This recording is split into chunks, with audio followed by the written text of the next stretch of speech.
Lily और जादुई पंछी। एक बार की बात है, घने जंगल के बीच बसे एक छोटे से गांव में लिली नाम की एक युवती रहती थी। वह अपनी दयालुता और छोटे बड़े सभी प्राणियों के प्रति अपने प्रेम के लिए जानी जाती थी। उसने अपना अधिकांश समय जंगल में भटकने, उसके रहस्यों को जानने और प्रकृति की सुंदरता को निहारने में बिताया। एक दिन जंगल में भटकते हुए लिली को एक घायल पक्षी जमीन पर पड़ा मिला। उसने सावधानी से उसे उठाया और वापस अपनी कुटिया में ले गई। उसने चिड़िया के घावों की मरहम पट्टी की और उसकी देखभाल कर उसे फिर से स्वस्थ कर दिया। दिन हफ्तों में बदल गए और पक्षी लिली की देखरेख में मजबूत और मजबूत होता गया। वह अपने दैनिक दिनचर्या के बारे में जाने के दौरान उसके कंधे पर बैठ जाती थी और वे एक दूसरे से बात करने में घंटों बिताते थे। एक दिन चिड़िया ने लिली से साफ और स्पष्ट आवाज में बात की। मेरी जान बचाने के लिए धन्यवाद, इसने कहा। मैं सिर्फ कोई पक्षी नहीं हूं, मैं एक जादुई पक्षी हूं। मेरे पास आपको 3 इच्छाएं देने की शक्ति है।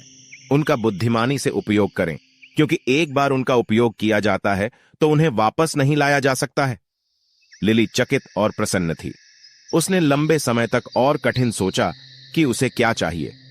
अंत में उसने अपनी पहली इच्छा की। मैं अपने गांव के लिए भरपूर फसल की कामना करती हूं, ताकि कोई भी भूखा न रहे।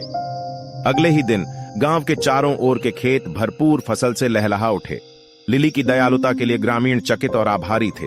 अपनी दूसरी इच्छा के लिए लिली ने सभी प्राणियों की भाषा को समझने की क्षमता की कामना की, और ठीक उसी तरह वह पक्षियों की चहचहाहट, मधुमक्खियों की भनभनाहट और पत्तों की सरसराहट को समझ सकती थी।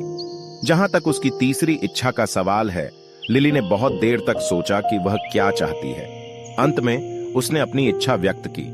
मैं हमेशा प्यार और खुशी से घिरी रहना चाहती हूं। और ऐसा ही था।